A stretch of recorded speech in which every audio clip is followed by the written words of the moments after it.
Well, welcome everybody. My name is Heather McMeekin, and I am the president of the Democratic Women of McDonough County in McDonough County, Illinois. And this is the Racial Justice Town Hall for January 30th, 2021.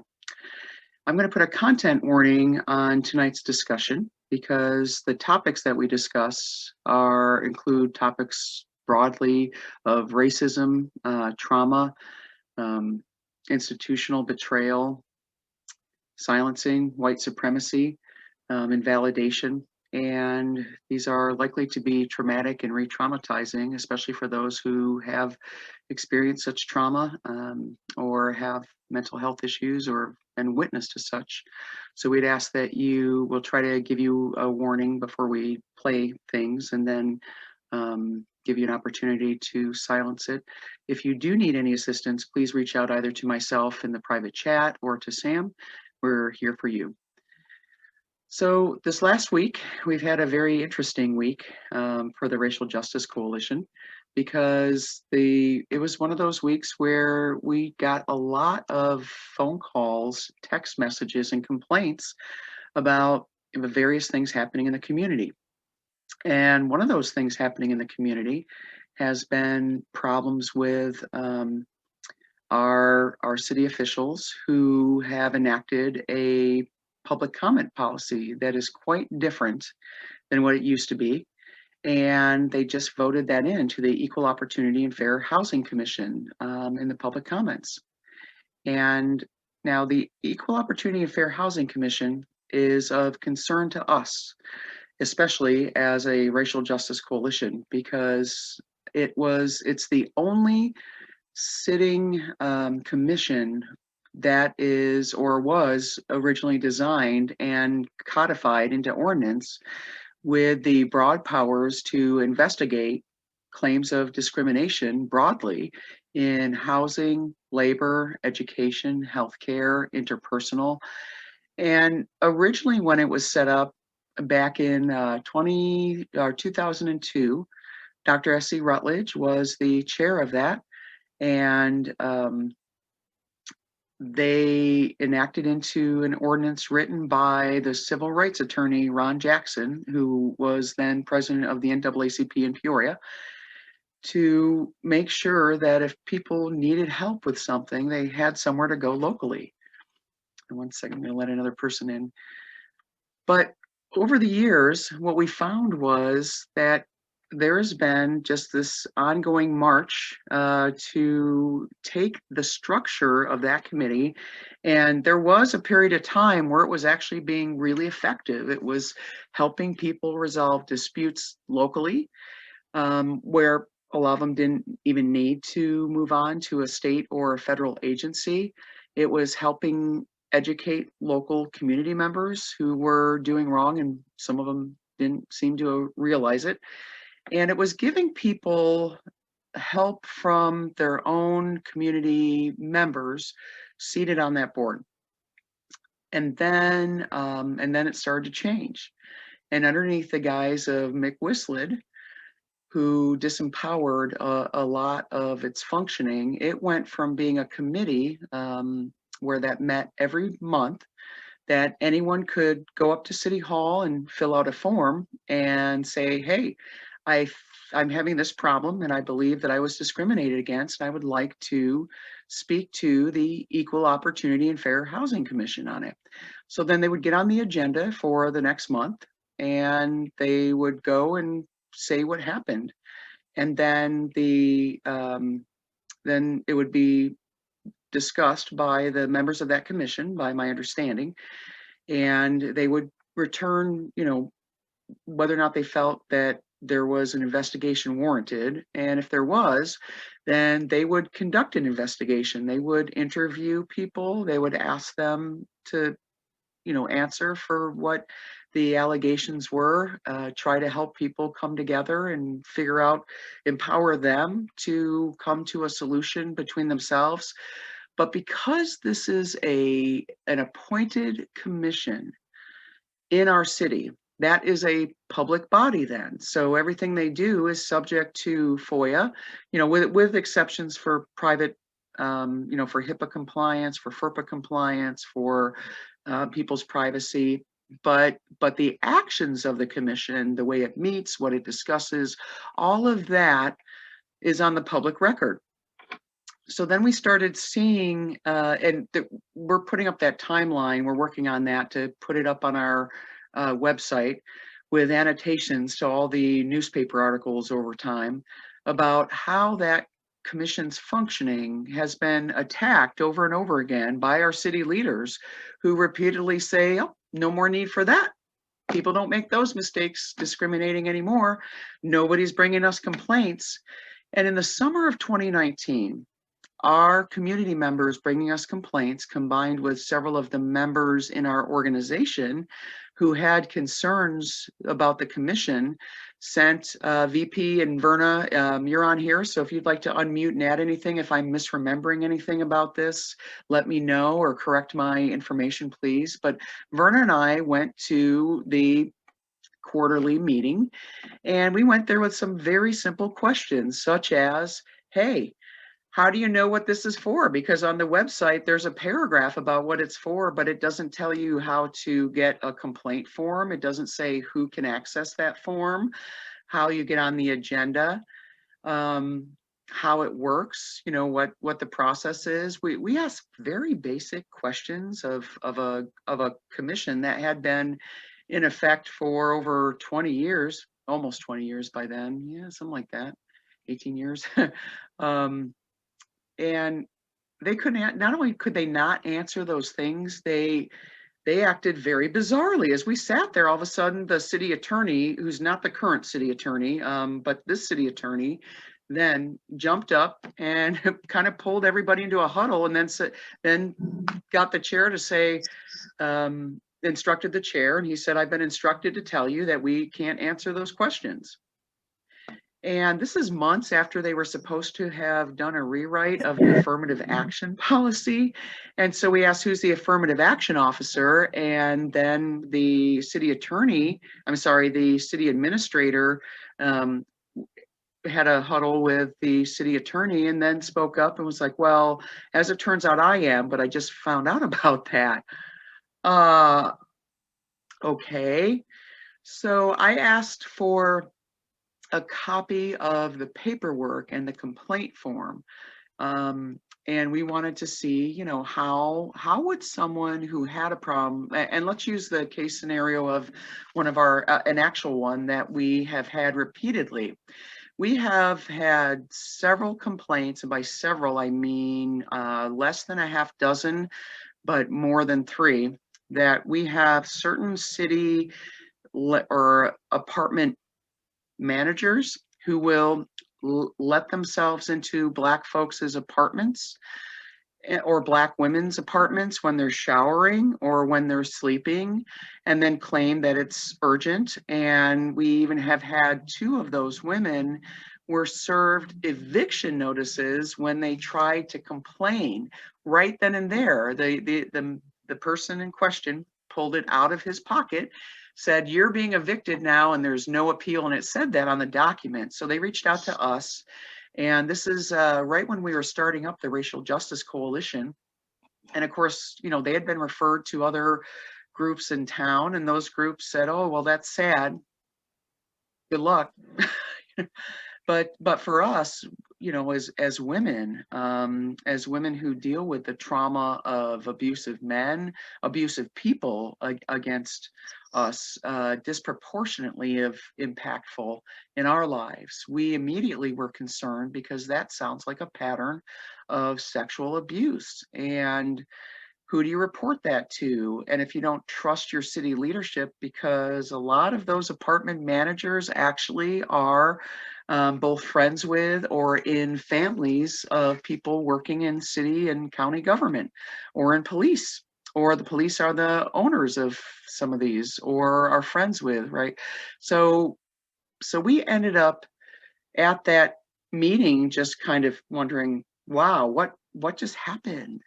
Verna, am I misremembering anything about that meeting, or did I leave anything out about how bizarre that was for a public body to behave like that? No, you you said it perfectly. My shock was I didn't even know they had a Fair Housing and Equal Opportunity Commission. And I told them that. When did you guys start this? Because I have never heard of it. You know, there's a lot of people that complain about housing and not being able to get good housing and not being able to, what do you call it? Get housing and rehabilitation grants. Yeah. Yeah. And it's like, when did this come into? I knew nothing about it.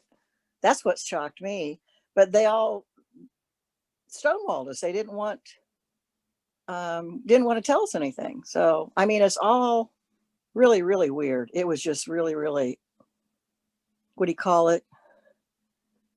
I would say that it, at best, it looked extremely disorganized and non-functional, and that they couldn't answer basic questions, basic good faith government transparency questions. Because they're not transparent. That's what I thought. We caught them off guard and they kind of like scrambled for something to say. But I mean, they weren't going to do anything for us. Nothing. And then when they said, well, Scott Coker is the affirmative action officer, I thought, gee whiz.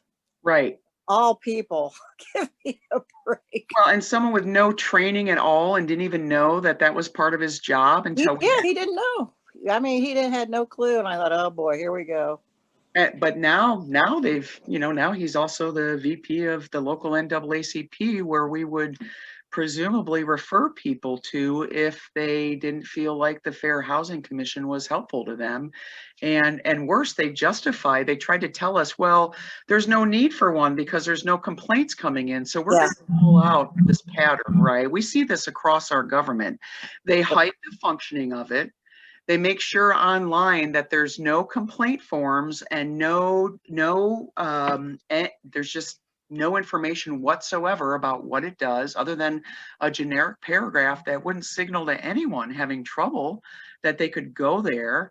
The process is not on there. There's no apparent, they actually have had members on there that had served for years and not shown up to a single meeting for years.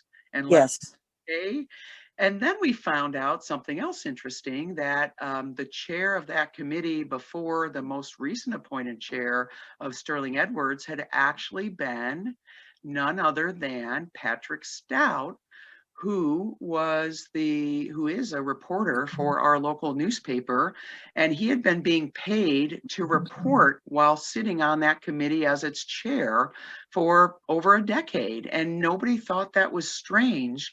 But they do get a stipend, so that on its face would be considered unethical and problematic. And so I think that we reached out to the paper and asked for confirmation, and right away their editor said, I didn't even realize that was happening, because this is the editor. It kind of inherited all of this, the workings of this, and it had been going on for a long, long time. And so after that editor, Michelle Langout, had verified what was happening, they ended up rightfully asking that stop. And then, now they have a new chair.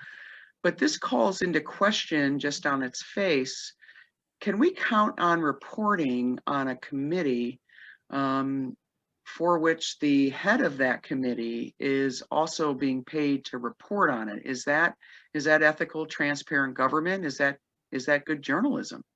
What do you think? Absolutely not.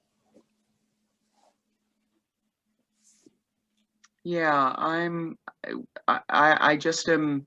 We've watched this commission just not function since then, and this is over a year and a half later. And they move their meetings to quarterly, and to get on the agenda for the next meeting, you have to come to the previous meeting several months earlier, right?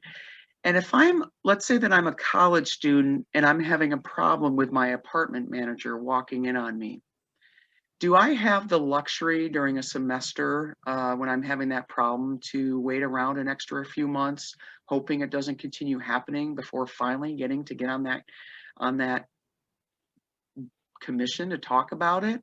So they installed what we call a gatekeeper. So now it used to be if I had a problem, I could go fill out the form and then go to the next monthly meeting of the Equal Opportunity and Fair Housing Commission. Now it is where you have to go to City Hall, you have to fill out the form, and it goes to our affirmative action officer slash city administrator slash VP of the NAACP slash assistant in the leadership of One Human Family, I understand, and asked to be put on the agenda, and that person gets to decide whether or not they think that you should be heard by this public body, even though you went there presumably because you wanted to have it on the record and be heard by the public body.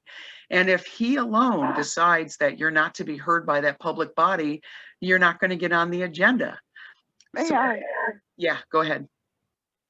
May I say something? Absolutely, Dr. Rutledge. I think that there are some issues that need to be clarified in terms of the Anything Equal I'm not Opportunity getting right, please fix it. Fair Housing Commission. First of all, well, I read the article in the paper today, and it just appears to me that the commission has no function. That it's a public, it's a commission where it is open to the public. Have you ever asked what was the function of this Equal Opportunity Fair Housing Commission? We did in 2019, and they couldn't tell us. They said they'd get back to us. Go ahead. I'm waiting. I'm sorry. No, that's okay. So you want me to continue? Yeah, go ahead, Dr. Rutledge. The floor is yours. And so that commission, the purpose of it, I haven't seen since it almost was was not visible at all in the city. I don't think too many people knew about it. Mm-hmm. But that commission was not organized to be a public meeting. The purpose of that commission was for people who had felt that they had been discriminated against in terms of the employment and housing were to go to that commission and get a form, a complaint form, and that was in the office of the mayor. Pick it up, fill it out, take it back there, and the secretary or somebody in the mayor's office would transmit that form to the commission. And once the commission received it, its purpose was to review the complaint and determine whether or not this complaint seemed to have merit as far as a complaint that justified further investigation. And once that was done, and within 2 weeks, the commission was to notify the person who had filed a complaint whether it was a complaint that met the requirements of an investigation of a discrimination case. And when that was done, then according to the contract of the policy, it states that that the chair was the person who was to investigate to see if the complaint fit the requirements of discrimination. Okay, we never just had the chair to do it. We felt that you at least needed two people to do that. So that's the way it was the process was carried out for years. And after that investigation, then what we would do, have a meeting of the persons involved, the person who filed the complaint and the person against whom the complaint was filed. And the purpose of that meeting of these two parties was for the purpose of being able to hopefully maybe being able to come up with a compromise. But the group, the two people, along with the person who did the investigation, would meet and they would discuss the problem. And if they could come to an agreement, then what happened was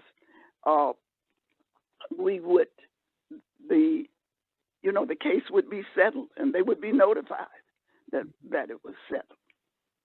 And that is the process as it by was, which and then this commission was to operate. And I know the commission was not established to hold a public meeting. Now, all city committees may have people. They may have a open meeting, and they for the commission, they were to post publicly the date of the meeting, the times of the meeting, 2 weeks in advance. Okay, that is the way that commission was designed to operate. And I know that because I was a part of the process for establishing this commission through an ordinance that was passed by the city council. The council requested that Virginia, who was then the lawyer for the city, they requested that he would come up with an ordinance that could be applied for cases of discrimination, complaints of discrimination. And we went through several ordinances, policies related to see what they were doing in other communities. And after we did that, then it was our time to come forth and come up with our policy that was to be used in any cases of charges of discrimination, prejudice by citizens. And these could be any employer. These complaints could be filed against any employer in the city. And that is the way that process was to be carried out. And it was done every time there was any complaint filed.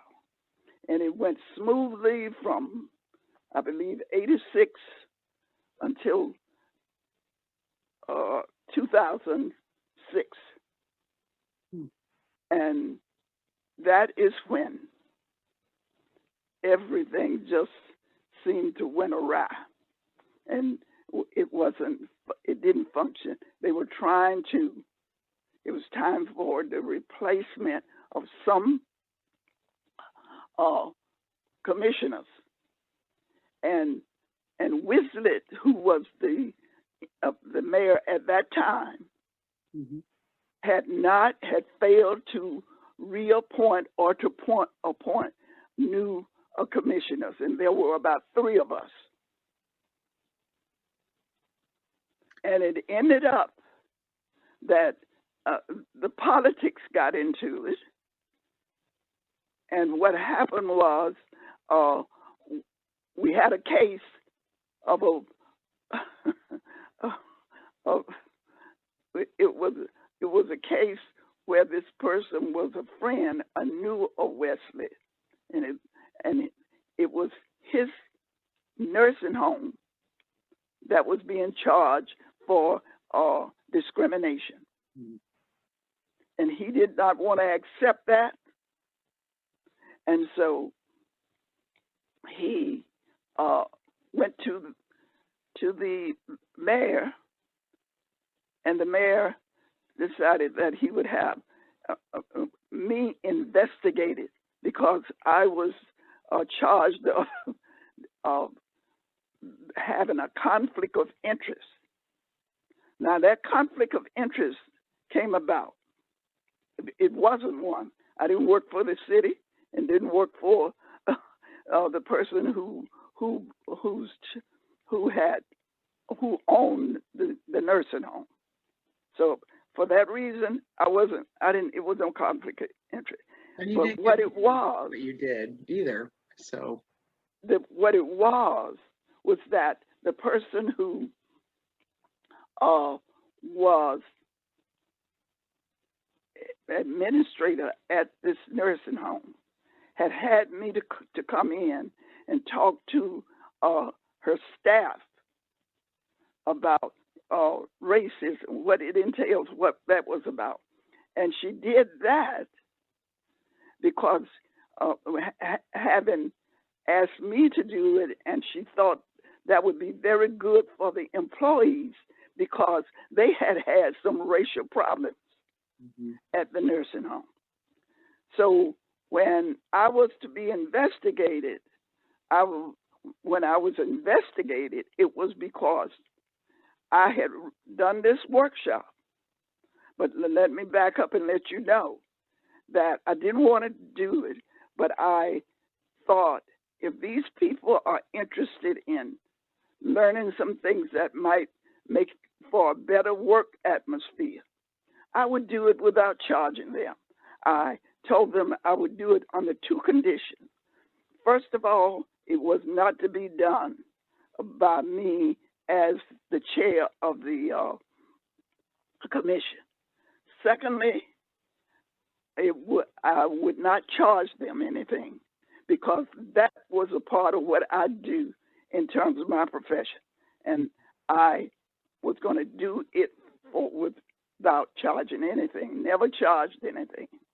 And thus, I was investigated, and two other people who were on the city council were assigned this task, and they decided that that what I did was a conflict of interest. And that was then Alderman Dave Dorsett and Alderman Mike Inman, correct? That's right, exactly.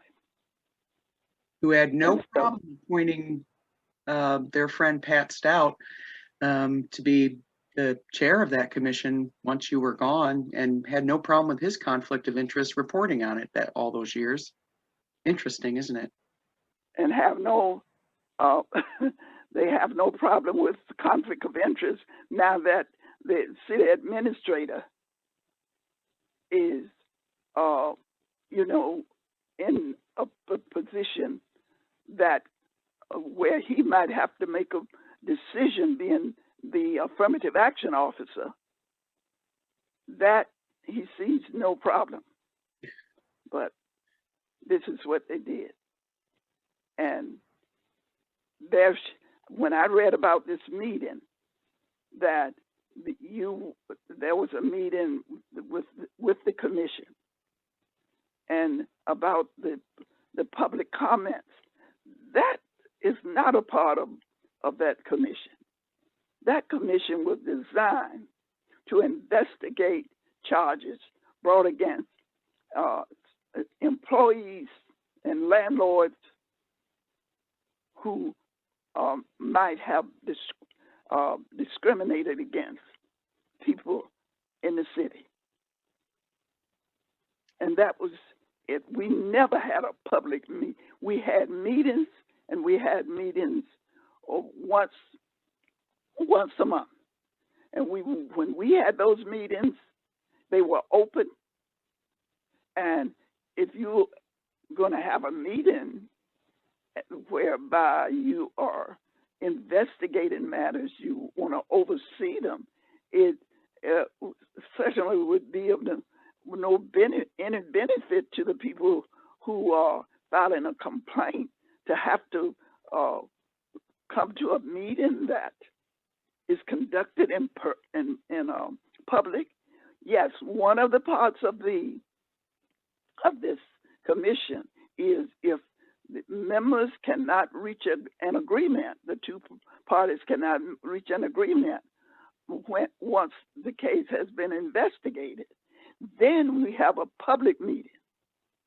But the public meeting does not exist until somebody has been found to have violated the policy. So can I ask if, by my understanding, so they would keep the investigation parts confidential, but as a commission, a publicly appointed body, they still are subject to both FOIA and Open Meetings Act, which would require them to, it's part of the requirement for them posting both the agenda and the minutes and posting when they're going to meet, even though the investigatory parts, if they still were doing investigations, which they're not, because in the summer of 2019, after they closed the meeting, they said that they would answer our questions, but off the record, which is another violation of the Open Meetings Act. But let me then they clarify something. Go ahead. I'm not saying that I said all of those meetings would be open. And depending on if there was something that would have been a violation of the Open Meetings Act, then they would have to be dismissed. Mm-hmm. So we weren't violating any policy. Right. But this is not a meeting where you come and talk about, how people are to come and present what they have to present. If you are filing a complaint, and this is the way civil rights, processes are carried out, in that whatever the investigation is, it is to be conducted without the public. Right. That makes sense. It only becomes public if they got to a point where there was where an agreement had not been reached, and then it would be public, and anybody in the city could come. But they stripped out all the investigatory powers of this commission for several years, and we were told by the then new chair in the summer of 2019 that they don't do investigations anymore, and that they shouldn't be doing investigations because none of them are trained investigators, and therefore if people had problems they should go to a state or federal agency. But let me also say this, and this might shine some light on what you just said.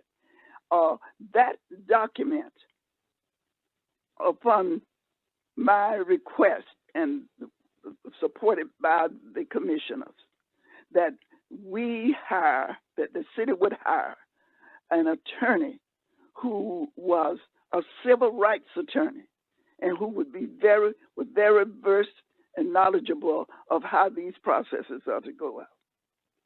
So this was not something being done by those who didn't know what to do. But what you think about affirmative action in various universities or other places? They don't open the investigation up to the public. Right. And we wouldn't expect that. No, we're strictly talking about the part of their functioning that would be apparent to the public. So the public would be informed on what that body could do, and that if people had questions about its functioning, such as why are there no complaint forms online? Why is there no process online? Why are none of the policies linked up with that page online? Why is there no way to contact anyone who is on that commission online? Why do you have to, and how do you even know that a complaint form exists if it doesn't say anything anywhere to that effect? And without even knowing any of this, how would somebody be able to find that out?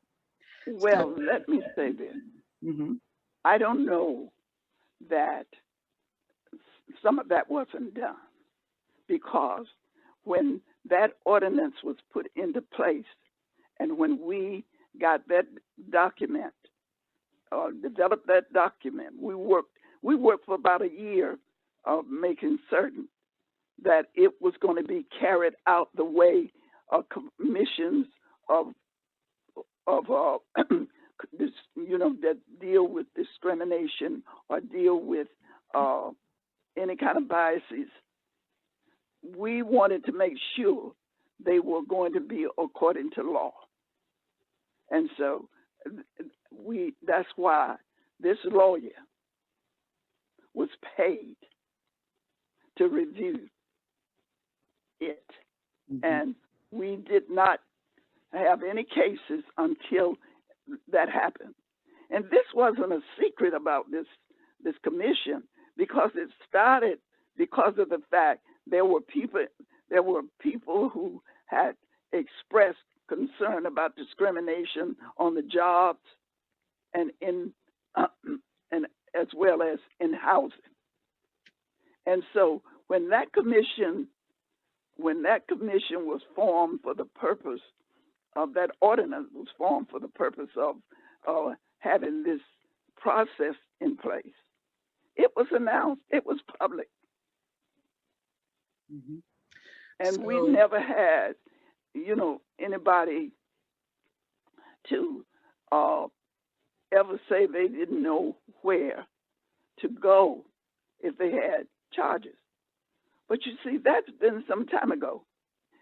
The people who, frankly, I don't think for the most part that people even know that commission exists, because it kind of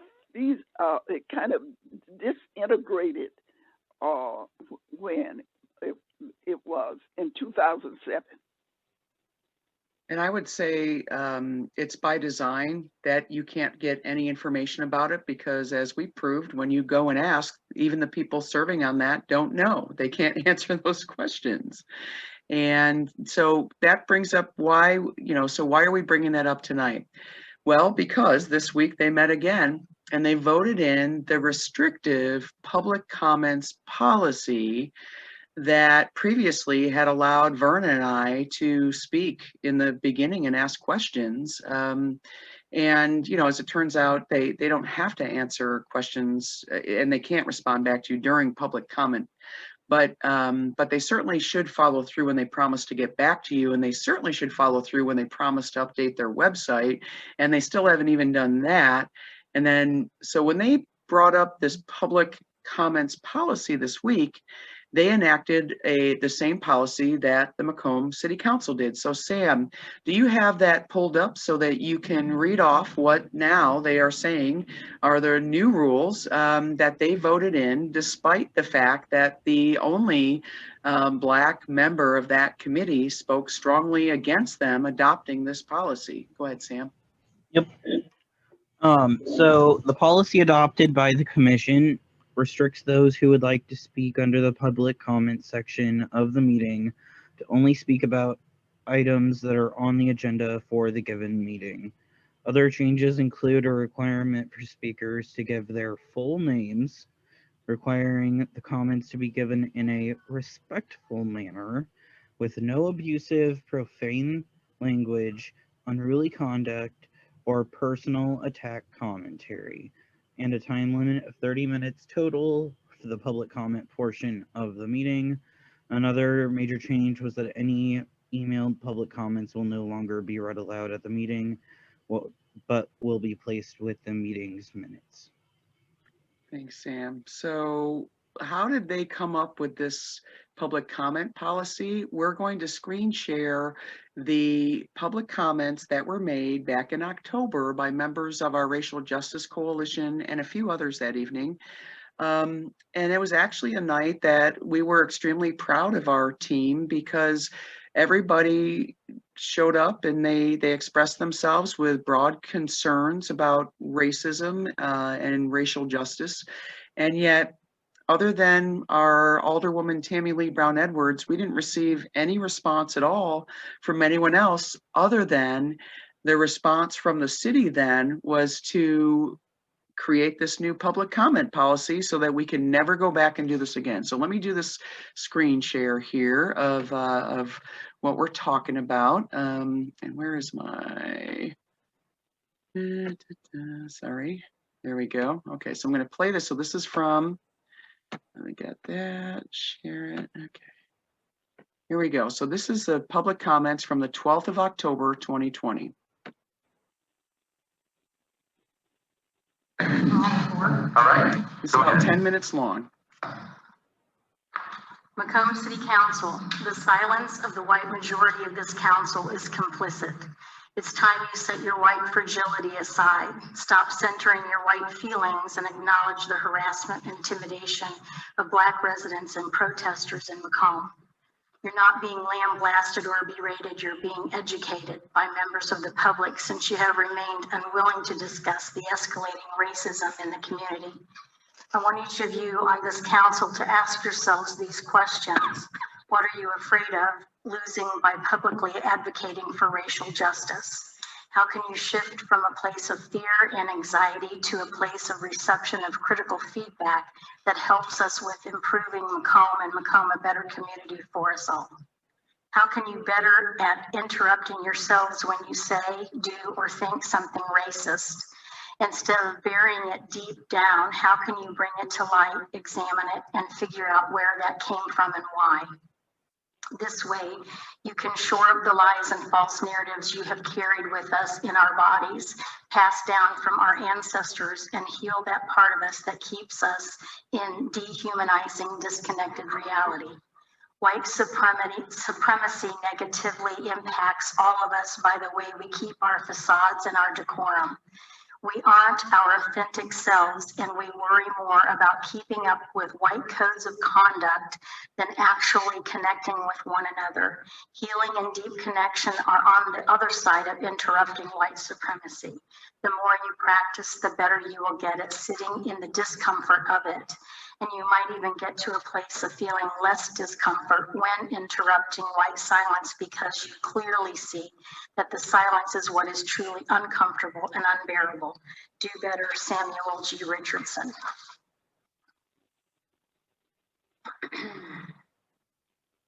There's a couple more comments coming. Okay. Macomb City Council. The audacity of the white members of this council to demand respect after you continued abuse of power to silence and marginalize the voices of your residents is abhorrent and inexcusable.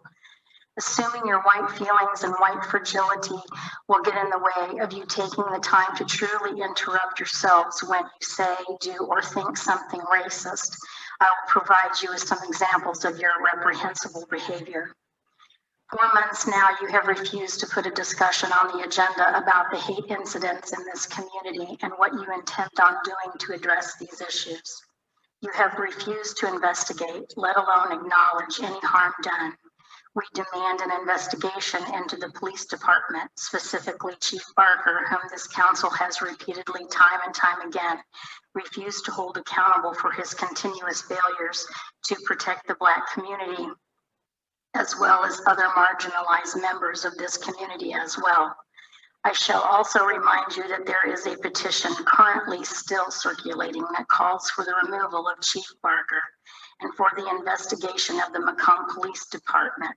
This petition has over 12,000 signatures and counting. The link to this petition is https://bit.ly/3 DKNGNW, all lowercase. I highly encourage Macomb residents watching to please take the time to look at this petition. Again, the link is https://bit.ly/DKNGNW, all lowercase. Black Lives Matter, white silence is violence. Barker must go, investigate Macomb PD. Silence is complicity. This isn't about white feelings. Hold the police accountable. Do your jobs. Black Lives Matter, white silence is violence. Barker must resign now. Investigate Macomb Police Department. White silence is complicit. Stop centering your white feelings.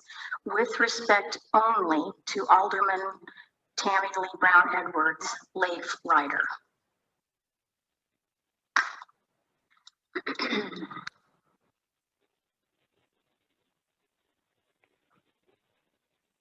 Good evening. Tonight I wish to address the City Council women, Gail and Annette Harper. As I have been active and observant of the City Council for over a year, I have noticed the manner in which you work against intersectional feminism in this community.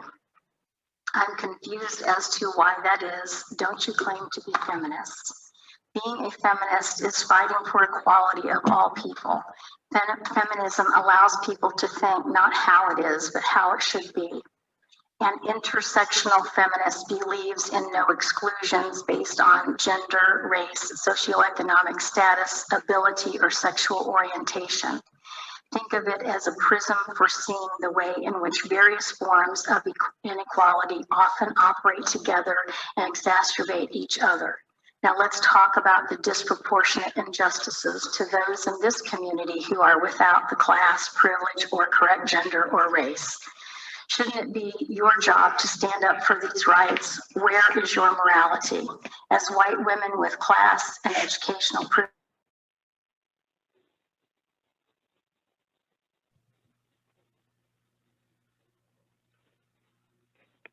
Heather accidentally muted the live stream.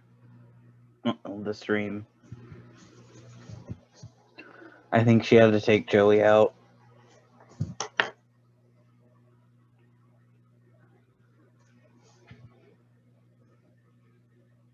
Hello? Can you hear me? out of the truths within this community. There we go. Sorry about that, Joey. How can we, as feminists, just look away and turn on deaf ears? My question is, are you thinking of how it should be in Macomb, or are you stuck in how to maintain where we are now? Please do some personal reflection on your goals. The transparency of them currently is not favorable.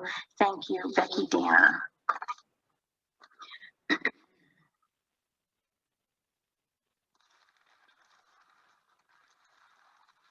Dear Macomb City Council, at last week's City Council meeting, several white council members complained about the tone from citizens you have chosen to ignore week after week as they appeal to you for redress of concerns. You are elected officials. You should expect criticism from your constituents as a result for your ongoing obstruction and refusal to hold city employees and police officers accountable for wrongdoing. It is unacceptable for privileged white city council members to engage in gaslighting as you misuse power and authority to silence expressions of serious and yet unaddressed concerns about the chief, the police department, the complaints against officers, and the other issues with structural racism and bias here in our community. Ignoring the many concerns brought to you by our organization for over a year and a half is a silencing tactic you have used repeatedly against those speaking up on behalf of already marginalized voices and smacks of white class privilege.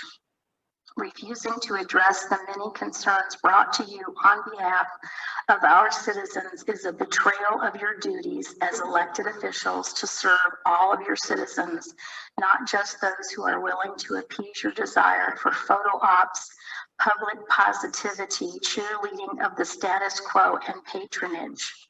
You are misusing your time up as elected officials when you are complaining about the manner in which frustrated citizens address you on the record by using the only venue manner your obstructionist rules have allowed. Doing so is victim blaming. Check your privilege and start listening to those living here without it. They are people too and need your help. White city council members, stop making your time on the council about your feelings.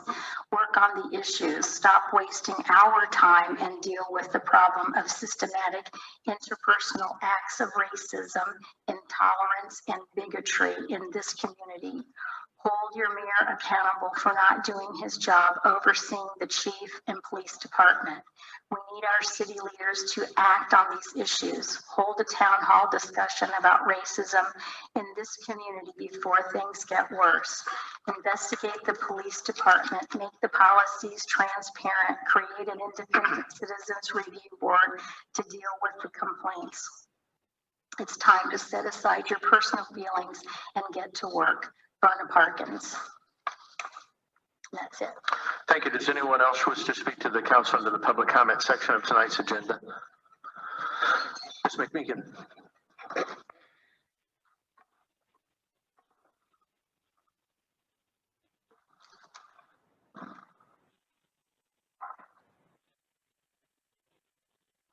Hello? Yeah, we're still there, Essie. It just took a minute for them to go up. Heather McMeekin. Maryman, give us a town hall to discuss race issues in this community. It's long past time for you, our elected officials, to provide the oft-requested town hall for community members to share experiences, concerns about the racism in our community. Since you've refused to put the discussion about it on the agenda, despite multiple requests to do so, we will continue bringing up our concerns in the only format you white city council members and mayor have allowed, and that is this 3-minute public comment. I'm going to give a content warning for racial trauma here. If somebody needs to turn off the video or turn off the sound so you're not re-traumatized, now is the time to do so. This past weekend, some white Republicans allegedly celebrated a birthday by hanging some Democratic candidate signs from a tree in their yard, ostensibly as some kind of sick, twisted joke. We hope our fellow white people in the community listen up. Displays, jokes, comments, references, etc. regarding hanging or lynching of human beings are never okay. Such behavior triggers historical racial trauma and creates new racial trauma here and now, which harms our Black community members. It demonstrates profound ignorance and or indifference to the pain of those who live in this community and have had ancestors hanged by white folks.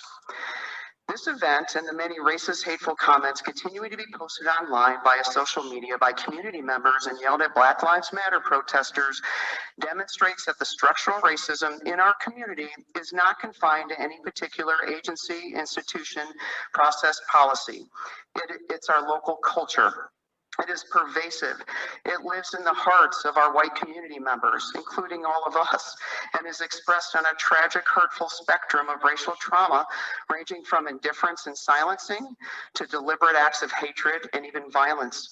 Our Black community members have reported many are experiencing racism in housing, employment, education, healthcare, finances, and even religion. Lack of representation, transparency, and oversight in white-designed and white-led agencies allows these problems to persist. You have the power to work on these structures. Please step up in your humanity and service as elected and appointed city officials and take on this work now. Silencing, centering of white feelings, misusing power to thwart transparency and accountability is what structural racism looks like in the North. Mayor Inman, we are your citizens too, and we need you to do your job and schedule a town hall to discuss these problems before the quality of life for our Black and other community members of color gets worse. Heather McMeekin, President, Democratic Women of McDonough County. At this time, I'm also going to submit a complaint, against Officer J.P. McLaughlin for his ongoing statements harassing us. I'll have to pay for that. The microphone sponge fell off. So I'm going to hand that over. Thank you very much for your time. Okay, thank you.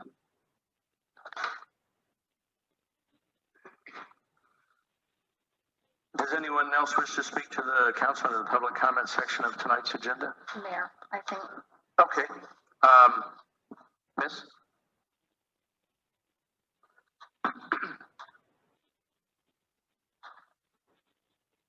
Hi, everyone.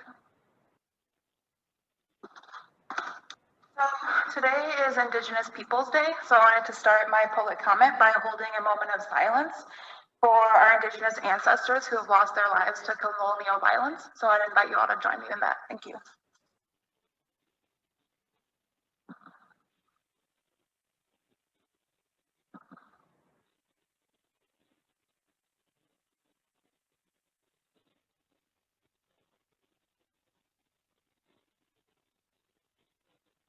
Okay, so thank you to everyone who participated in the moment of silence. I would also like to do a land acknowledgement to honor the original people of the land that we are currently on. According to the Native Governance Center, Indigenous land acknowledgement is important in understanding the longstanding history that has brought you to reside on the land and to seek to understand your place within that history. Land acknowledgements do not exist in a past tense or historical context.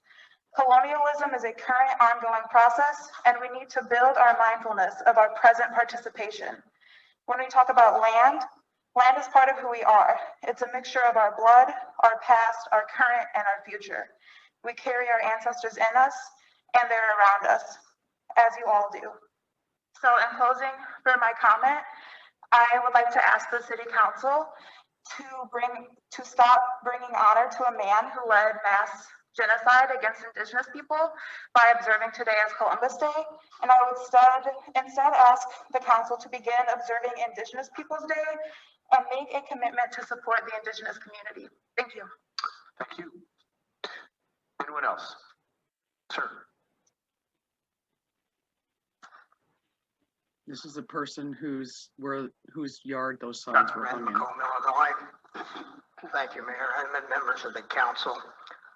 I had the distinguished pleasure this last weekend of celebrating an 80th birthday. So although you're a distinguished alderman, you're mostly your kids in my view. Hopefully it'll stay that way for a long time. Specifically what happened at my house, we did have a birthday party. Unbeknown to me, because I was not there at the time, someone came and put a bunch of signs, Democratic signs, in my yard. As soon as we saw them, we immediately took them down. So there was no intent. I didn't steal any signs. I think most of you know I've been in the politics for a long, long time. Not dumb enough to go around stealing signs and then putting them in my yard. Just not that stupid yet. What I was faced with was an onslaught. We were visited by the local Macomb Police Department, who I have high regard for. But in addition, we were also slandered on Facebook. And I will be referring that matter to my private attorney, which of course is not your issue or your problem. But I just wanted you factually to know what happened, that signs were placed in my yard. I did not do it. And then they were taken down immediately as soon as we saw it. So I thank you for your time. This was just for your information. Thank you. Anyone else under the public comment section? Sir.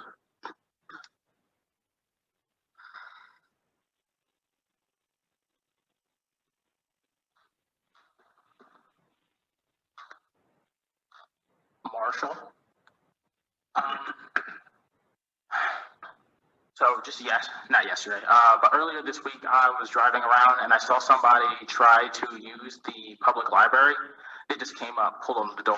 I guess they saw that it was locked and they left. It was around midday, so I would expect it to be, it would be like normal business hours should it have been opened. So I wanted to ask Mayor Inman for a status report, basically like if you talk to anybody, maybe the CDC, someone at WIU or Danowski, as far as trying to open up the public library since the last time that I brought this up to the public council, to the city council. So if you could, just at the end of just at the end of today's meeting, just make a few comments, just letting us know if you sent an email out or if you talked to somebody on the phone. As shown for the week, people on your side of the podium are able to make comments after everyone else has done things or after all the other things on the agenda are taken care of. And you can do so uninterrupted, so I know that you have time to just mention anything. That kind of brings me to my next thing. Now that I've established that everyone gets an uninterrupted time to speak, much like how I get 3 minutes and y'all get time to speak, well, for however long, because I actually don't know how long you get to speak. I don't even know if you're limited to 3 minutes. But now that that is taken care of, I would like to express my consent, my thorough, enthusiastic consent to have a conversation about racial injustice here in Macomb.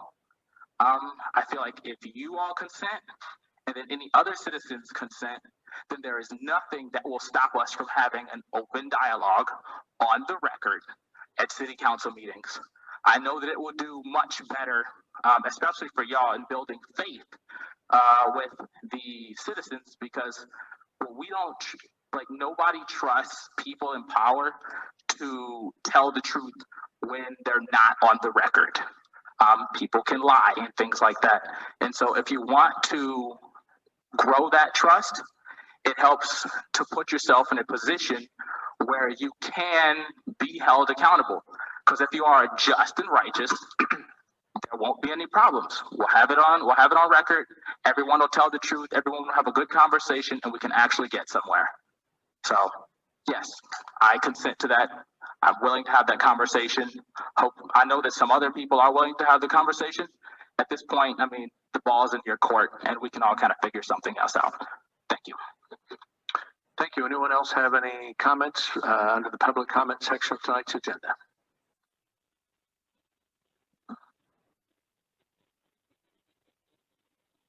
Okay, so instead of responding to any of those comments, the city's response to all of those literally was for, whoops, sorry.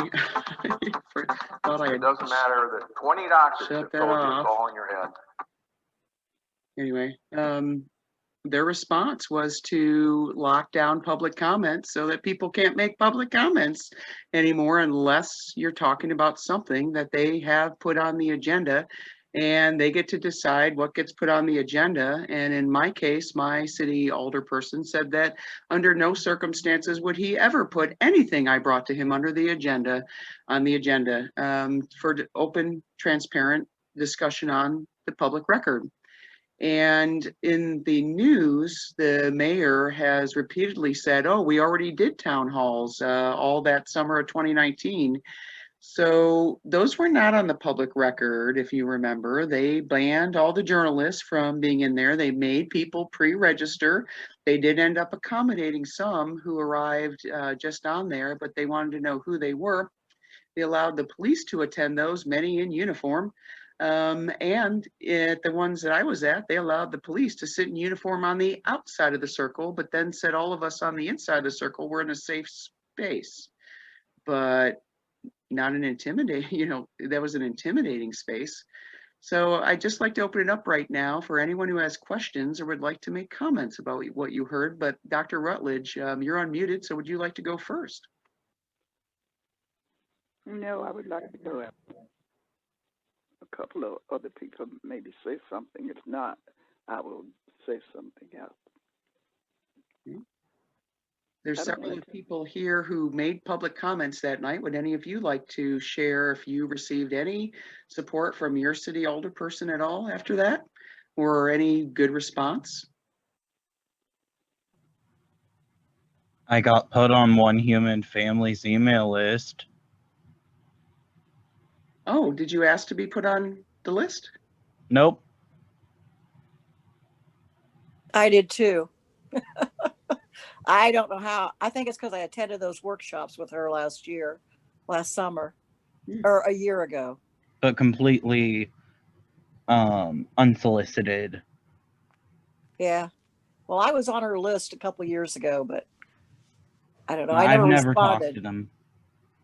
Yeah. So is that okay with you to have your email shared with a startup group?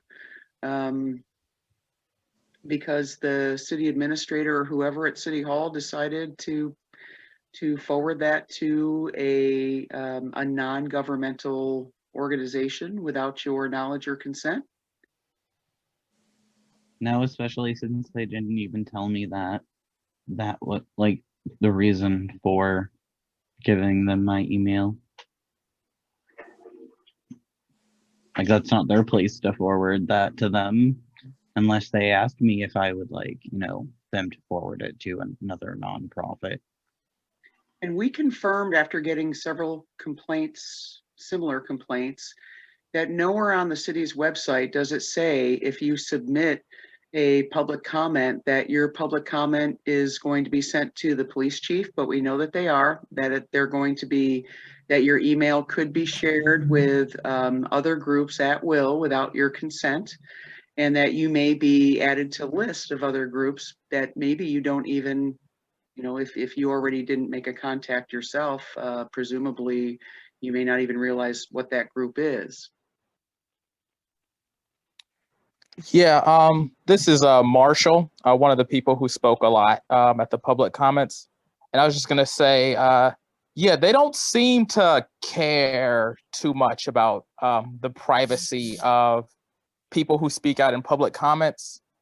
My personal like interaction with that is, I think on 2 occasions they've managed to get my last name. Once on September 28th, because I was looking this up. Once at a meeting, I said my last name, and another time I used my WIU email to message, not Scalf, but it was the Lots, because that was the first time I'd ever emailed in a public comment. And from there, they got my last name and then like immediately started using it. So this was post November 16th. When they finally voted in the new rules where you have to say your first and last name. So yeah, like they really don't care about your privacy, and they seem to just like have no problem like using your full name on stuff. So like, who knows who they're gonna be talking to and who they're gonna be giving your information out to. And we have an example of that where one of the public comments that had been sent in on October 26th was it began with, "I would like for my last name to be withheld due to my career and fear of retaliation. So please refer to me as," and gave the name.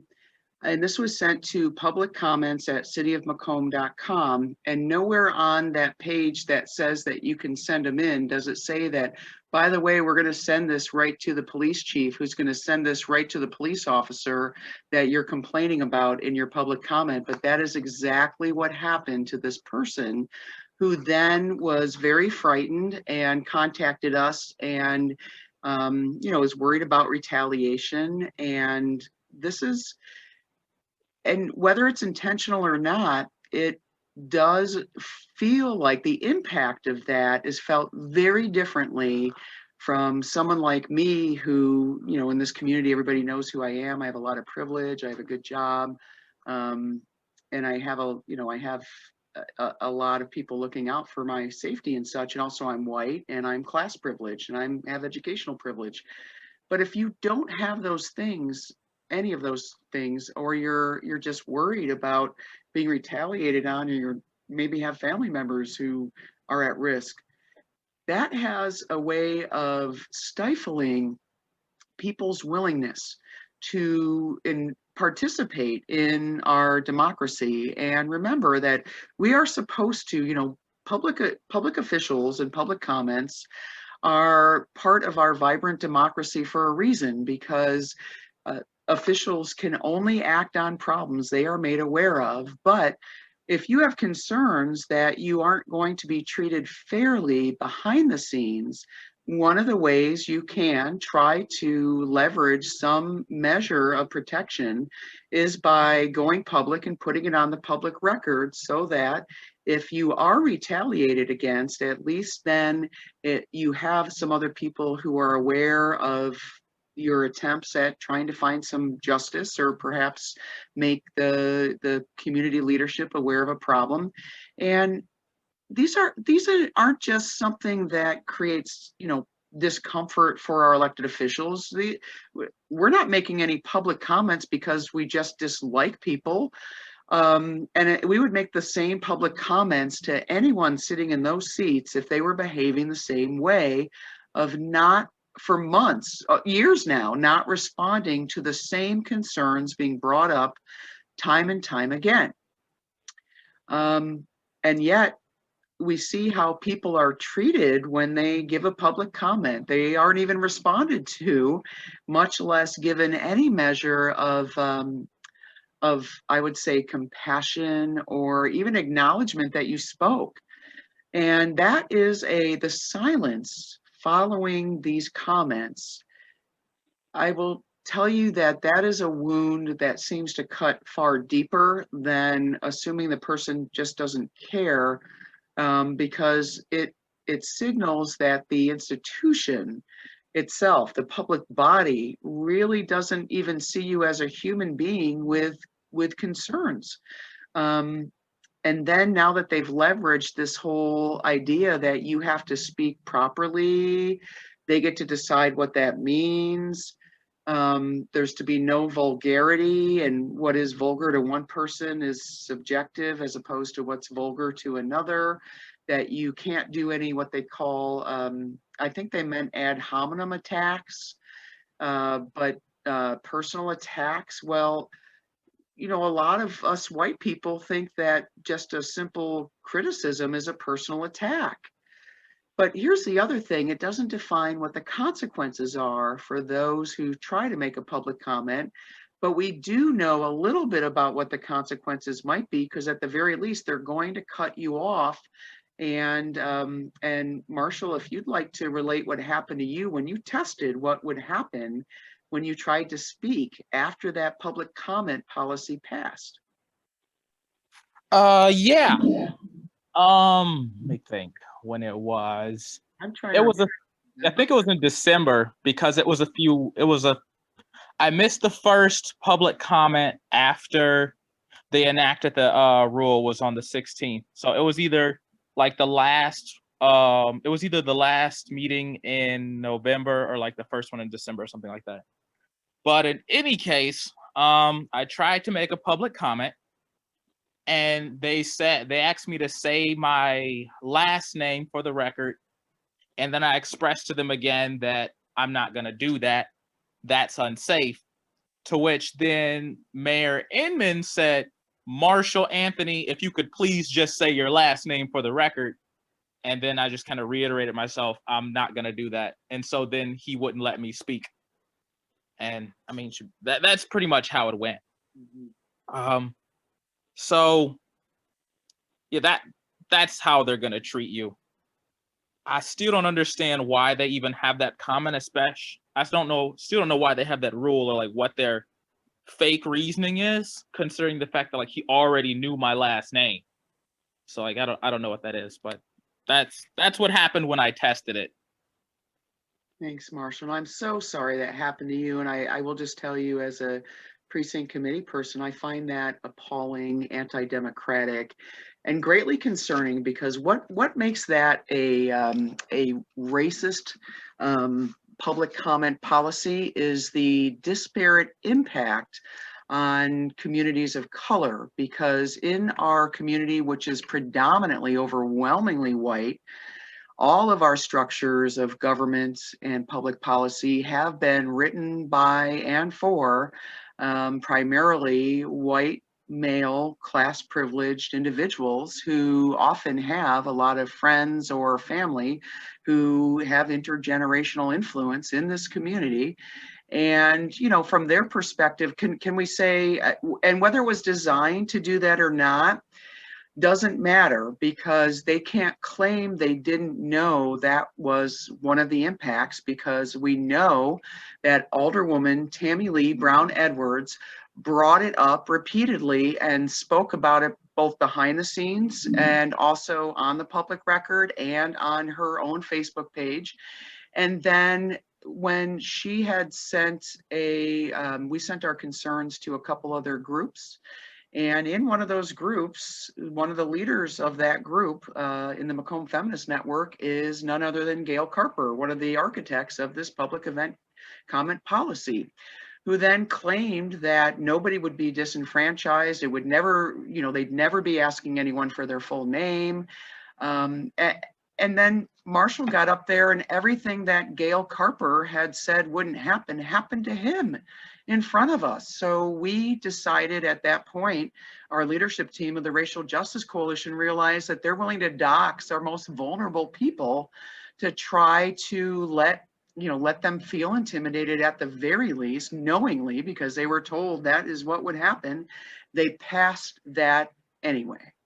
And now that it had passed, now they are systematically putting that up for a vote at all the public boards and commissions that our city mayor gets to appoint people to, including the Equal Opportunity and Fair Housing Commission, which had it on its agenda for this last Wednesday night when they met. And was it Wednesday or Thursday? I can't remember. Thursday night, I guess they met. And so then one of the board members of the commission spoke up, and that is Belinda Carr, who is the chair, also the elected chair of the McDonough County Democratic Party. She spoke up against them passing that restrictive public comments policy and she gave their same reasons others did. And yet the white people on that board or that of the commission basically decided that what she had to say wasn't important enough to show allegiance or concern, and they just outvoted her, and so she was the only vote against it, and everybody else voted it in. So now that same public comment policy is now enacted in that and several others, and presumably all of them are going to pass the same thing. So any board or commission that you may want to appear at now to make a public comment policy, you have to A, know what the agenda is, B, make sure your comment is only relevant to that agenda, or else they will silence you. And we have a video of that somewhere where you can hear the mayor saying agenda before cutting people off.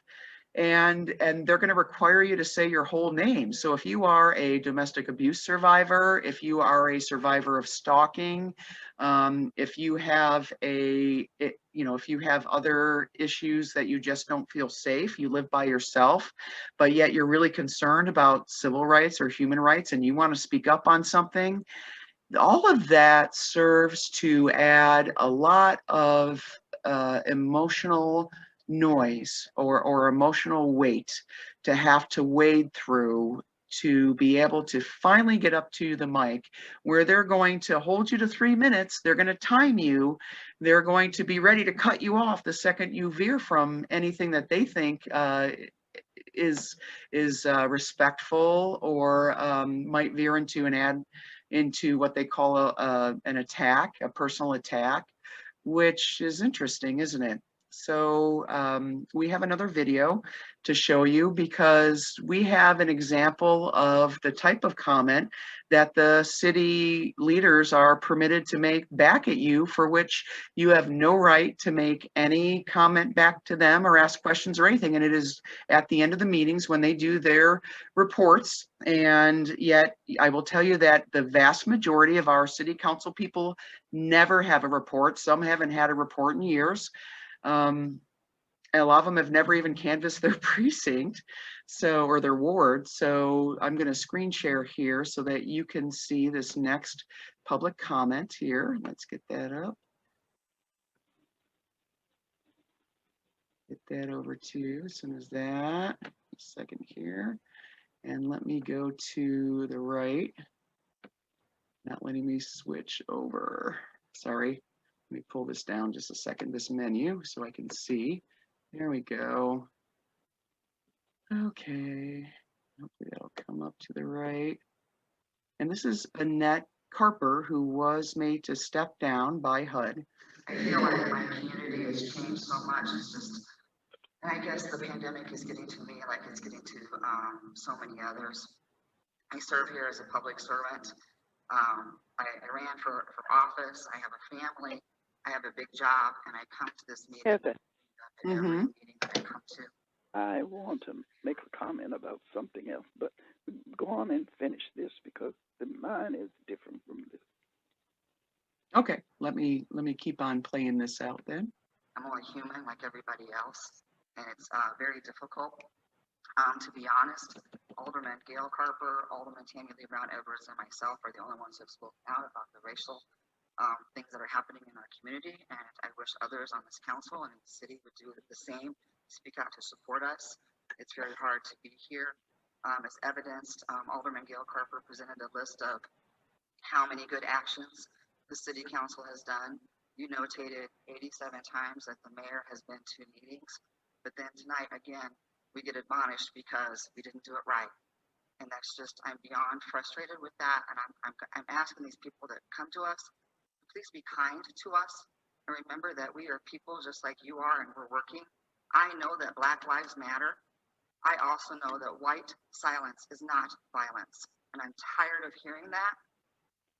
This whole gallery was filled earlier this evening, majority white people, and there's not a white person in this gallery who is violent. I do not appreciate the statement that white silence is violence. I don't appreciate that we're complicit because we are quiet. We all fight racism in our own way. Maybe we're shy. Maybe the best way we do that is saying hello to our neighbor.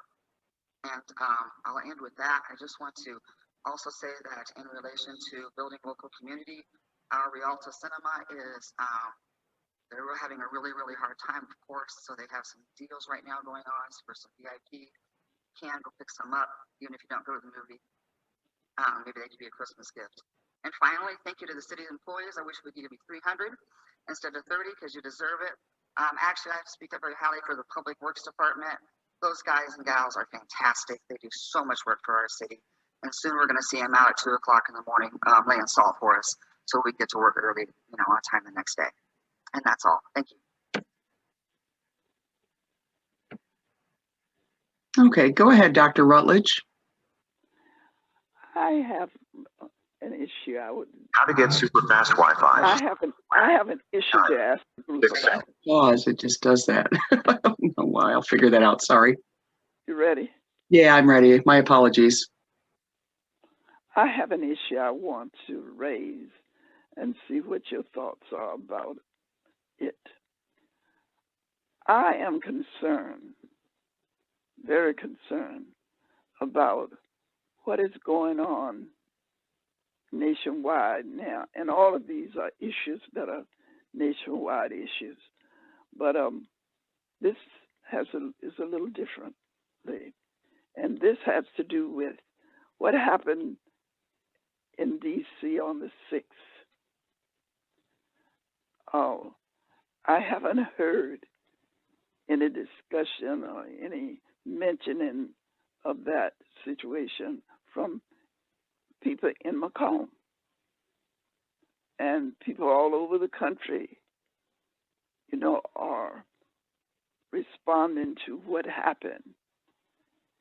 And my concern is, and I just wonder if you had any concerns about this, or if you were able to detect the contradiction between what happened in D.C. and things that, happened here in Macomb. Absolutely. And in particular, let's talk about there being a QAnon rep who believes it's her right to incite violence, to put other people at risk by bringing a gun into the Capitol when FBI agents are not allowed to bring their service revolvers in. And all it takes for, and I'm going to put a content warning because of the language here, but let's be honest, all a police officer has to do to murder a Black person is to claim they feared for their life. And yet all the white person has to do to get away with it is claim that they feared for their life too, to be able to foment violence and claim that they didn't really understand that it was violence or that it was going to yield that way.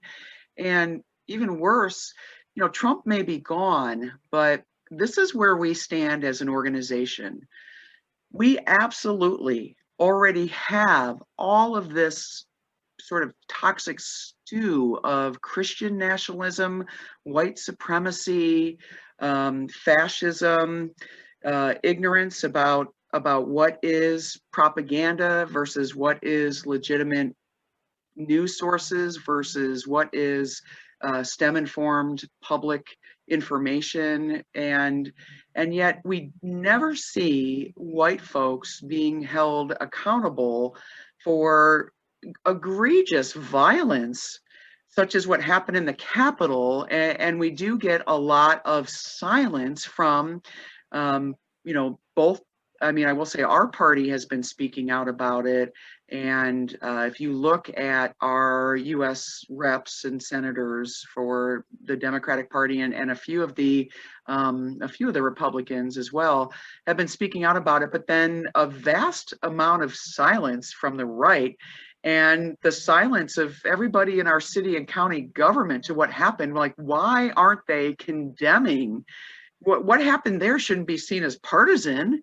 It should be seen as what it was, which was sedition. It was treasonous. It's dangerous. The fact that we're allowing them to even falsely use a false equivalence and proclaim that to be a legitimate protest. Legitimate forms of protest are not violence. Sedition is not a form of protest that is legitimate, but where we are lacking any legislation that would actually get at this is we have no domestic terrorism legislation on the books.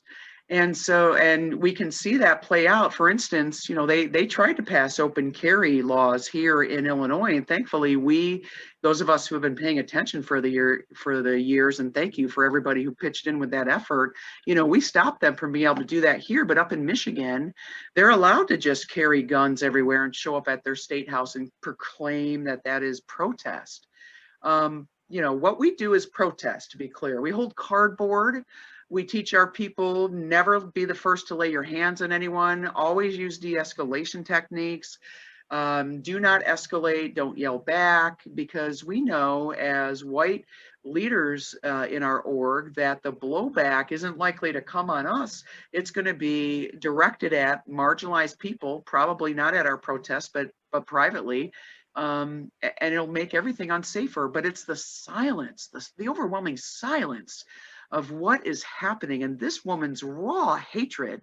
This woman has attacked children who are survivors of school shootings and has attacked grief-stricken, traumatized parents whose children were murdered in Newtown, proclaiming that that's a lie. And it turns out we have nothing to be able to hold this elected official from Georgia accountable. And of course, she is white and blonde. And as it turns out, so how do you get accountability built into your government? Well, first you have to have people sitting in those halls of government who actually both value, listen to, and understand the risk when it's not there. But if the only people that we have in government have been overwhelmingly white, male, class privileged, and often quite comfortable with guns, it may not occur to them that these same people taken to, you know, further to the right will turn on them too. And I think that's what Republicans are learning, is that by allowing this far right, white nationalist, Christian nationalist, and fascist, and just plain treasonous cabal of Putin enablers and Proud Boys and people who just think that it's okay to take what you want just because you're mad and to do it by violence, because we have not confronted that online effectively. We never forced Facebook and social media to do its job, attending to the racism, sexism, homophobia, transphobia, the misogyny. Had they just done that and held people accountable at the low level violence of verbalized and written form, and made it where if you report that, there is accountability, they have just allowed that to just be spread. And worse, I would say, and I'm going to put on my professional webmaster hat here, as someone who's been working online for years as a public servant, I've watched them for over 15 years trying very hard to pull otherwise moderate, slightly racist or fearful people to the right, and they use often things like fear of your children catching autism from from immunizations as a bridge to pull them into these groups, and then they just start messaging them with things that are ever slightly off, but because they have already bought into the overarching amount of whatever the message is, they've extended trust without discernment. And there being a lack of accountability, and I will tell you that of the Tea Partiers who traveled there to the Capitol, we had already reported that group to Facebook multiple times. I'm talking about the Adams County Tea Party group online. We've been reporting them for years, or their members who weren't in there but had been espousing groups. And we have people in our local government who have family members in that group, and they cheerlead sedition. And we have people in our county who posted about their travels to the Capitol as well. And we have grave concerns, and we've been trying to bring them up, only to be met with silence and denials. And Dr. Rutledge and I went together back in November of 2019, I think it was November or December, where she and I brought up our concerns because we had had enough complaints from Black folks, including Black students at WIU, that white men in particular in trucks with Confederate flags would yell racist and horrifying crap at them, pardon my language. That'd probably get me arrested at our public comment policy, right? So I have a lot of concerns about that. So I'm going to open up the floor now because we are 2 minutes over our established time, but we'll continue this. And just who would like to ask questions or make comments or ask questions of Dr. Rutledge about that? All right, well, I'll start, Marshall. Yeah. I mean, I remember the day that I remember November 16th when they voted in the new public comment policy. And I specifically told them about the Confederates, driving past the protesters, waving that flag. And I said, it's like waving a noose at us, like that. Those are literally the same people. And their response is to vote in the rules. So yeah, and then dox me. So this is intentional. That's just what that is. So yeah, this is who we're dealing with. And you need to know that the Confederate flag being placed in people's yards. They have been put on the back of the cars. This is not new, and this hasn't been done, just years ago. This has been recent behavior with regard to these flags and where they have been displaced. And I think because much of this, racism has been directed at people of color, that white people don't get too concerned about it.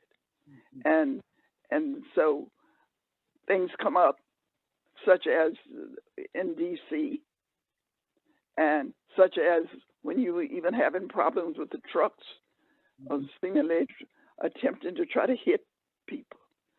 Well, those are things, if you don't have some outcry from the community, those people who do that those kind of things, engage in this kind of hate behavior and this discrimination, it's not against them, so they don't have to worry about it. And the DC incidents, that was certainly, we know the type of people who engaged in it, but these white supremacy organizations and these and other kind of behaviors that white people are doing, such as trying to run over people. Those are behaviors that nobody except your group, has really got involved in responding to it. So everybody else thinks it's okay. And we make a mistake when we think that this is only done by Trump's folk. Right. And that's a big mistake. Trump wouldn't have ever been able to get elected president if only the Republicans or those people that belong to some of these white supremacist groups and those who get involved in behaviors that they can do more quietly. Then if that doesn't happen, nobody says anything. And if it is not directly in their community, such as here in Macomb, because many of the things that you see being done nationally, they are not even mentioned within the Macomb community. So it continues. And one of the reasons I see as being a reason for continuing, for people being silent about what happened in DC is because they now are afraid of these same people who have been attacking people of colors. So they are not certain now whether all of those folk out there, they know they are against black and brown people, but they don't, now that they are attacking them, there are a lot of people afraid. And these are dangerous times. And some of this behavior that is being perpetrated really needs to be,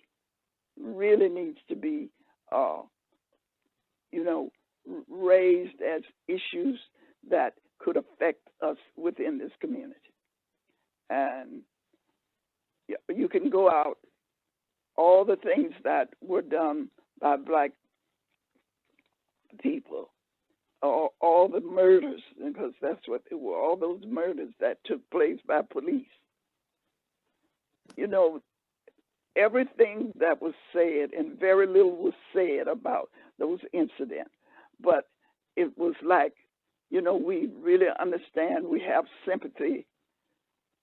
And that is another thing that I hope all of you recognize, and I believe you do, and that is recognize the fact that really black people are sick and tired of folk talking about, we feel for you, we have sympathy.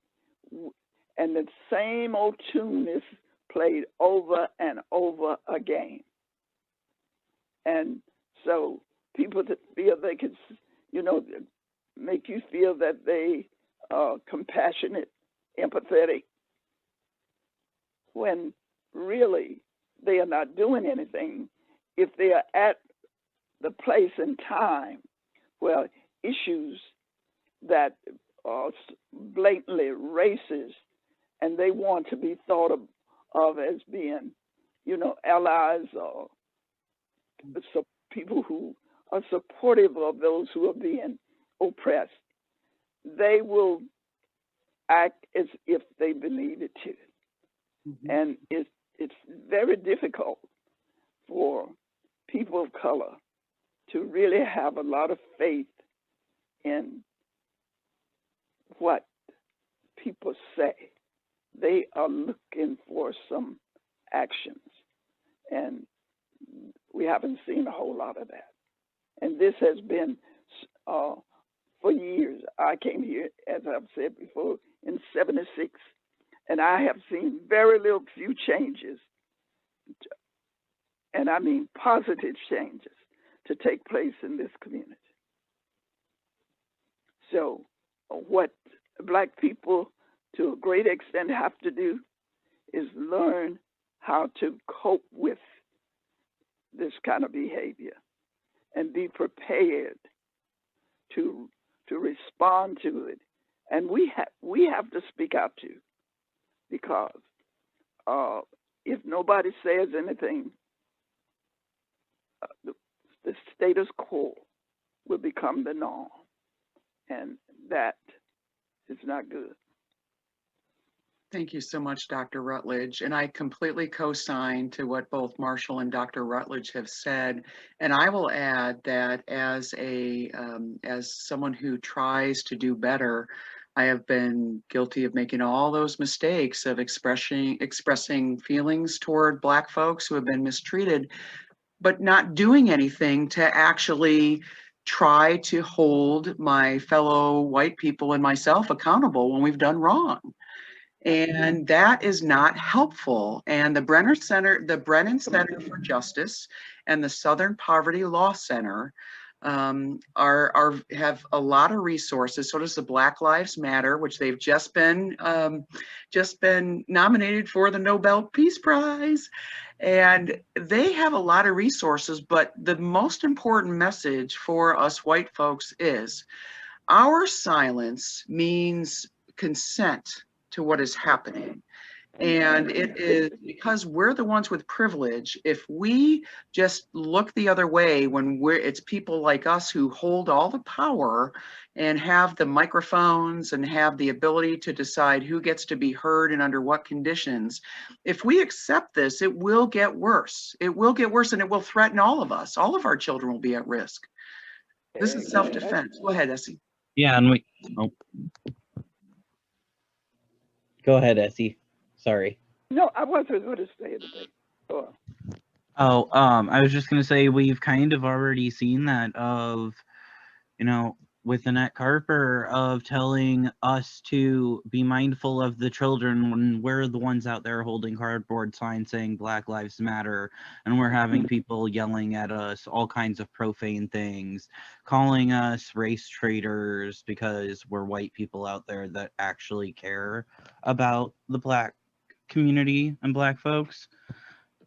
And it's just, there she is putting the onus of those children's safety on us when it should be on the perpetrator. Right. Yes. And we Hey, surely Dr. need to. I just wanted to say that we appreciate everything that you do for us and all the work that you put into this, all your time and energy. I just want to say that we appreciate you and you bring a lot of value to everything we're trying to do. So we appreciate your effort. And kind of about the public comments and everything that we've been talking about.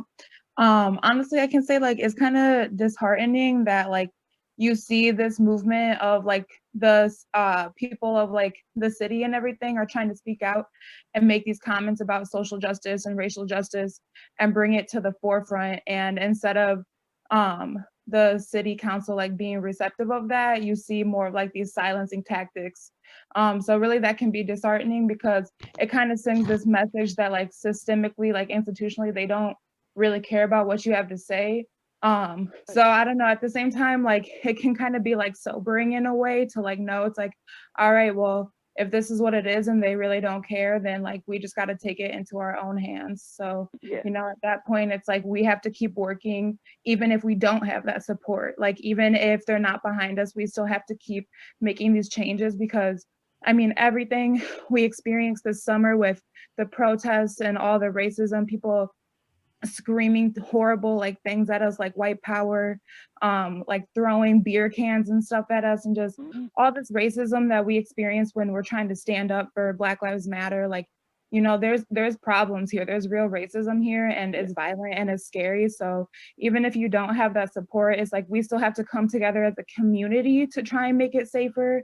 And I mean, it's harder without that support, but that doesn't mean that we can't do it, because I saw how we all came together this summer to make those protests keep happening and lasting the whole time, and how we all got behind the initiative of trying to speak out at city council and make those comments. And, you know, people were listening, people were paying attention, and we did have that support, you know? So I just want to say we appreciate you, Dr. Essie. Thank you. Well, I want you to know that I appreciate you all as well, because at least for years, you know, I have often been the lonely voice out here in the wilderness. And if you have, and it's important to have support allies from white people. And we know that this is a problem, an inherent problem, not through the genes, through the upbringing. This racism, systemic, institutional, has always been a part of this country. And when people talk about we want to go back to America as it was, and that means they want to go back as it was, that included oppression of Black people. So those are the kind of things that when we have people who will speak up and speak against that kind of behavior, at least they can become aware that there are people like them who will stand up. But it has generally been a problem of when white people get too involved, they are seen as traitors. And they tend to be, sometimes they might get more harsh treatment and more attacks than, you know, some individual Blacks, because you're traitors when you side with or do things that would be uplifting and that would be hopefully bring about some change. And my position is, you know, I have some hope. I will never give up hope, but I have no optimism, because through my years of living, I have seen very little or no changes. But the reason I, you know, come in contact, come to your programs or what have you, is because I do tend to see some glee of hope in what you all are doing. And that keeps me feeling that, you know, there might be a little chance. And this movement, Black Lives Matter, has certainly been one that I have been able to see some things happen that of all the other, you know, movements going on, and I didn't see as much of this. And those rallies have been very effective in bringing together diverse people, Black people, white people, young people, old people, and you see more of them than I have seen in some past rallies and protests. Unfortunately, you know, every time there is anything done for the good and that would benefit people of color, they get the group gets the blame for starting riots, and those riots that started, or that violence that occurred in these rallies were brought on by white people. Mm-hmm. But the white people don't get any blame for that. So, but I love the fact that, you know, Black Lives Matter has continued to work. And I think it's very important that you young people really keep this progress alive. We haven't had much, is very little. But whatever we have, it's better to build on it and to be persistent about it than to just sit back and do nothing. So I do want you to know I recognize Black Lives Matter. Watch that, keep up with that, and this the Damn Women Coalition has really been more active than any other group of white people. And I know that most of you who have been involved in this have been white, because this has not been a community of Black people. When I came here, there were about 6 Black families. And those people grew up and had come here from the time they were born here. Families came here and they had children. They grew up here, and they know very little about, you know, the cities, and they know very little about white people other than that which they have seen here. So thank you, and let's continue to fight and do the best we can. And maybe before some of our lives end, we'll be able to see some additional changes. And please, we really need to talk about that woman belittling what happened to those children. Yeah. It's just unbelievable. But that's the nature of racism. Mm-hmm. And tonight we had talked about what had happened with the Capitol and the whole storming the Capitol and everything like that. And we also talked a little bit about Black Lives Matter. And one point that's really important to focus on is look at the difference between like the police and systemic treatment of the Black Lives Matter protesters this summer versus like the white supremacists who had stormed the Capitol. Like, look at the difference in the rates of arrests and the tear gassing, like in the brutality incidents, like with the rubber bullets and pepper spraying and tasing and all that type of thing. Like, look at how the Black Lives Matter protesters were treated all across the nation this summer versus how the white supremacists were treated when they tried to storm the Capitol. Like, that really, that lets you know where people's intentions are, you know, and it's like they're not gonna, those domestic terrorists who are trying to storm the Capitol and take over, like they're gonna not receive that same scrutiny and that same violence because ultimately, like, they're supporting that system of white supremacy. So they're not gonna be brutalized in that same way. I agree 100%. And we see that. And we see that a lot in schools too, especially like with school shootings, especially if the perpetrator is white, or especially if the perpetrator is Black too, because they're going to hit them with harder charges and things like that. And if it's a white kid, they're going to just kind of act like, oh, well, he was bullied, that, you know, that sort of story. Sure. And I kind of see that translating to like police of, they give, you know, whites the benefit of the doubt, but Black people always get the short end of the stick, and it's really disheartening. Well, and we can. Well, and you know, when you think about the fact that someone can go out and murder an individual who has done nothing, and that's a Black person. The Black person can be murdered and nothing. You come along, and the white person and police have immunity, so they can do anything. When they do something, they don't even take them to jail. Right. If you have a Black person violating a traffic a light or something, you know, that is not in a misdemeanor, they'll take them down.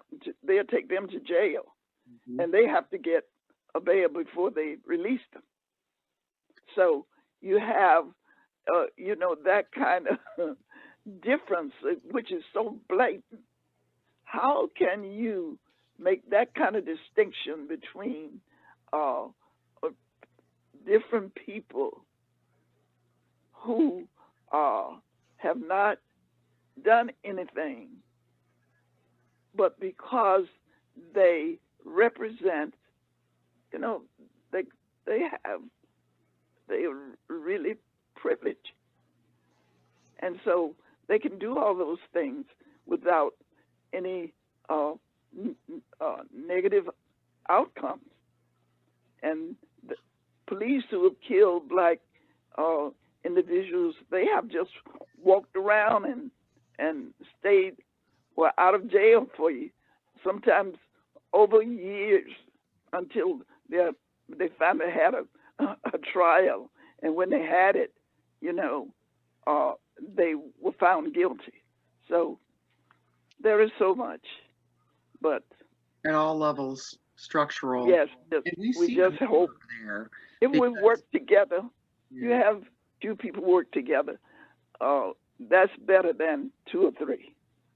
So I would really encourage you all to continue the good work, and maybe after a while some of them will get a clue. Thank you so much, Dr. Rutledge, and everybody for joining us. Again, this is the Democratic Women of McDonough County's Racial Justice Town Hall. We do this weekly. We're going to be doing this through April, especially under COVID, because we're going through our FOIA project. And next week we will be speaking more about FOIAs, and we'll also be talking a little bit more about some of the other things along our structures of our local government that disparately impact or harm our Black folks and other community members of color that do not negatively affect white people at all here, or the impact itself is so disparate that it's laughable, really, if it wasn't so tragic and horrifying. And I would just say, if you have opinions about the way that the public comment policy has been enacted, I would encourage everybody, please reach out to your city council member, reach out to the mayor's office, but especially reach out to the newspaper and feel free to write a letter about that, because we need a lot of people talking about that it is not okay to enact policies basically meant to quiet the discussion of things that are just plain dangerous. And since that public comment policy was enacted, another hate crime has occurred in this community, and a person was arrested for that, but nobody even heard about it. And that is how a white community keeps its false sense of, I guess, being a bucolic small town. But the real reality is that allows the danger to be perpetuated. And we know that, unfortunately, criminal behavior, dangerous behavior, dysfunctional behavior, cruel behavior, behavior which is antithetical to what we want for each other as human beings, only escalates and continues when it is not met with resistance. And by that I mean active, passionate, though peaceful resistance to wrongdoing. And unfortunately, with the danger that there is in white supremacy, a lot of times the leaders of that resistance have to be white.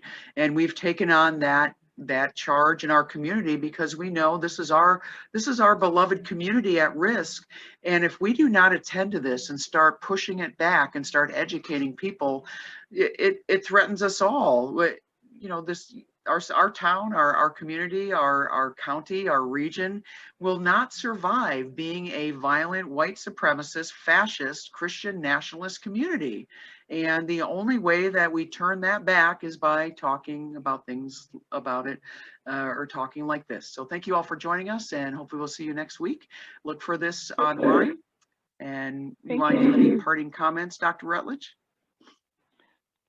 No, we'll be happy when we can have meetings and face to face.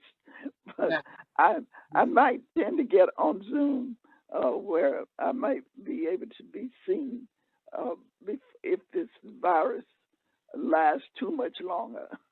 I think to at least get on and maybe see the faces, that would be somewhat uplifting after being around and in all these months and nothing too much to do. So thank you for inviting me, and I want you to know I appreciate the work that you all are doing.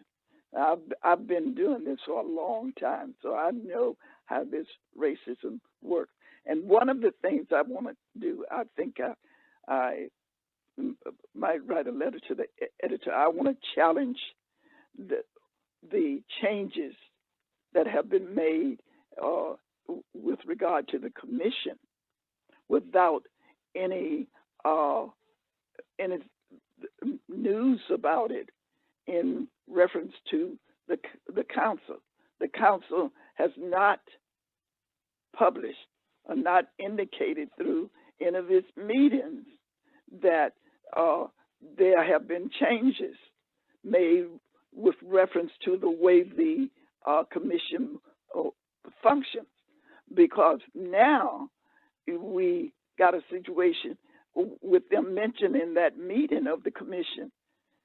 There was nothing said about what the commission is supposed to be about. They didn't even mention anything about race and gender or class or anything else.